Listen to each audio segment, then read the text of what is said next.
بسم اللہ الرحمن الرحیم۔ صرف 5 منٹ کا مدرسہ قرآن و حدیث کی روشنی میں 11 رجب المرجب۔ نمبر 1، اسلامی تاریخ۔ حضرت طلحہ بن عبید اللہ رضی اللہ تعالی عنہ۔ حضرت طلحہ بن عبید اللہ رضی اللہ تعالی عنہ کا شمار بھی ان 10 لوگوں میں ہوتا ہے جن کو رسول اللہ صلی اللہ علیہ وسلم نے دنیا ہی میں جنت کی خوشخبری سنا دی تھی۔ آپ اسلام لانے والوں میں اولین سابقین میں سے ہیں۔ غزوہ بدر کے علاوہ تمام غزوات میں شرکت فرمائی۔ آپ کو بیعت رضوان کا بھی شرف حاصل ہے۔ جنگ احد کے دن جب دشمنوں نے رسول اللہ صلی اللہ علیہ وسلم کو اپنے تیروں کا نشانہ بنا رکھا تھا تو اس وقت حضرت طلحہ رضی اللہ تعالی عنہ نے ہی اپنے جسم کے ذریعہ آپ صلی اللہ علیہ وسلم کی حفاظت کی، جس کی وجہ سے ان کا ہاتھ شل ہو گیا۔ ایک مرتبہ رسول اللہ صلی اللہ علیہ وسلم نے فرمایا، جو شخص زمین پر چلنے والے کسی شہید کو دیکھ کر خوشی حاصل کرنا چاہے تو وہ طلحہ بن عبید اللہ کی زیارت کر لے۔ حضرت طلحہ رضی اللہ تعالی عنہ سن 36 ہجری میں جنگ جمل میں شہید ہوئے۔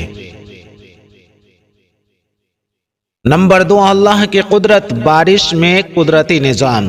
اللہ تعالیٰ بادلوں کے ذریعہ اتنی بلندی سے بارش برساتے ہیں کہ اگر وہ اپنی رفتار سے زمین پر گرتی تو زمین میں بڑے بڑے گڈھے ہو جاتے اور تمام جاندار حیوانات، پیڑ پودے، کھیتی باڑی سب فنا ہو جاتے۔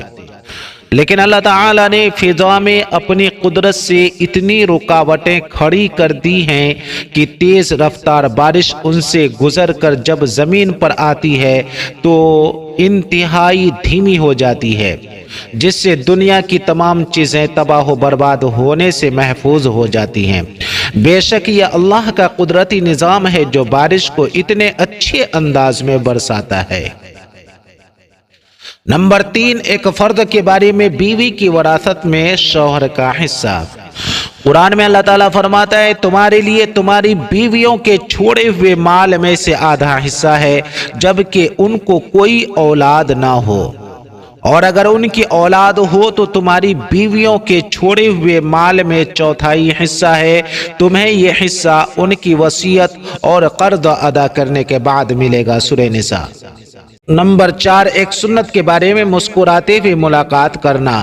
حضرت جریر رضی اللہ تعالیٰ عنہ فرماتے کہ میرے اسلام لانے کے بعد رسول اللہ صلی اللہ علیہ وسلم نے مجھے کبھی بھی کسی بھی وقت اپنے پاس حاضر ہونے سے نہیں روکا، اور جب بھی مجھے دیکھتے تو آپ صلی اللہ علیہ وسلم مسکراتے تھے۔ بخاری شریف۔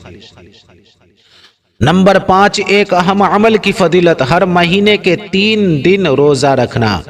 رسول اللہ صلی اللہ علیہ وسلم نے فرمایا، ہر مہینے 3 دن کے روزے رکھنا عمر بھر روزہ رکھنے جیسا ہے۔ نسائی شریف۔ نمبر 6، ایک گناہ کے بارے میں مومن پر تہمت لگانا۔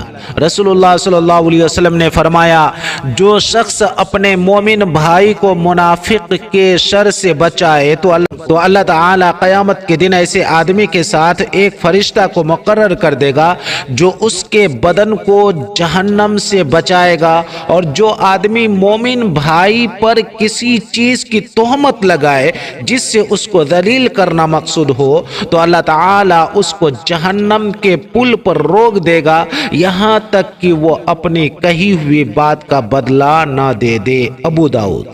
نمبر 7، دنیا کے بارے میں دنیا کی عمارتیں۔ رسول اللہ صلی اللہ علیہ وسلم ایک مرتبہ ایک گنبد والی عمارت کے پاس سے گزرے تو فرمایا، یہ کس نے بنایا ہے؟ لوگوں نے بتایا کہ فلاں شخص نے۔ تو فرمایا، قیامت کے دن مسجد کے علاوہ ہر عمارت صاحب عمارت کے لیے وبال ہوگی۔ شعب الایمان۔ نمبر 8، آخرت کے بارے میں اہل جنت کی نعمتیں۔ قرآن میں اللہ تعالیٰ فرماتا ہے، قرآن پر عمل کرنے والوں کے لیے ہمیشہ رہنے والے باغات ہیں جن میں یہ لوگ داخل ہوں گے، وہاں ان کو سونے کے کنگن اور موتی پہنائے جائیں گے، وہاں ان کا لباس ریشمی ہوگا۔ سورہ فاطر۔ نمبر 9، طب نبوی سے علاج۔ بیماری سے بچنے کی تدبیریں۔ رسول اللہ صلی اللہ علیہ وسلم نے فرمایا، برتنوں کو ڈھانک دیا کرو اور مشکیزہ کا منہ باندھ دیا کرو کیونکہ سال میں ایک ایسی رات آتی ہے جس میں وبا اترتی ہے، بس جس برتن یا مشکیزے کا منہ کھلا رہتا ہے وہ اس میں اتر جاتی ہے۔ مسلم شریف۔ نمبر 10، قرآن کی نصیحت۔ قرآن میں اللہ تعالیٰ فرماتا ہے تم عورتوں کو ان کے مہر خوش دلی سے ادا کر دیا کرو۔ ہاں، اگر وہ عورتیں اپنی خوشی سے اس مہر میں سے کچھ تمہارے لیے چھوڑ دیں تو اس کو لذیذ اور خوشگوار سمجھ کر کھا لیا کرو۔ سورہ نساء۔